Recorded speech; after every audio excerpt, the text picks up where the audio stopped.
করুন। ঈদগাহের মাঠে ইমাম সাহেবের ঈদের জামাত আদায় করার পর ঈদগাহ মাঠের জন্য টাকা উত্তোলন করা হয়। পরবর্তীতে মাঠের উত্তোলনকৃত টাকা থেকে ইমামকে 500 বা 2000 টাকা দেওয়া হয়। এটা কতটুকু শরীয়ত সম্মত হবে?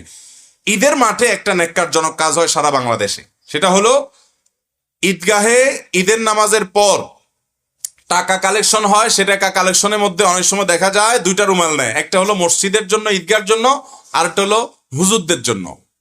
হুজুরদেরকে বসায় রেখা তাদের জন্য টাকা কালেকশন করে তারপরে হুজুরকে দেওয়া হয়। এর চাইতে অপমানকর, এর চাইতে ন্যাক্কারজনক কারণ আর কি হতে পারে বলেন?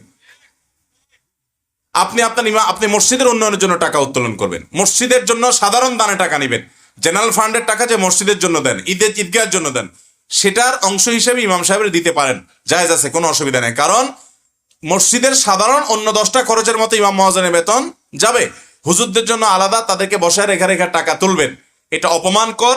হুজুরদেরও প্রতিবাদ করা উচিত। এই সমস্ত বিষয়ে তারা যেন যথেষ্ট পরিমাণে আত্মসম্মান বোধ সম্পন্ন হন।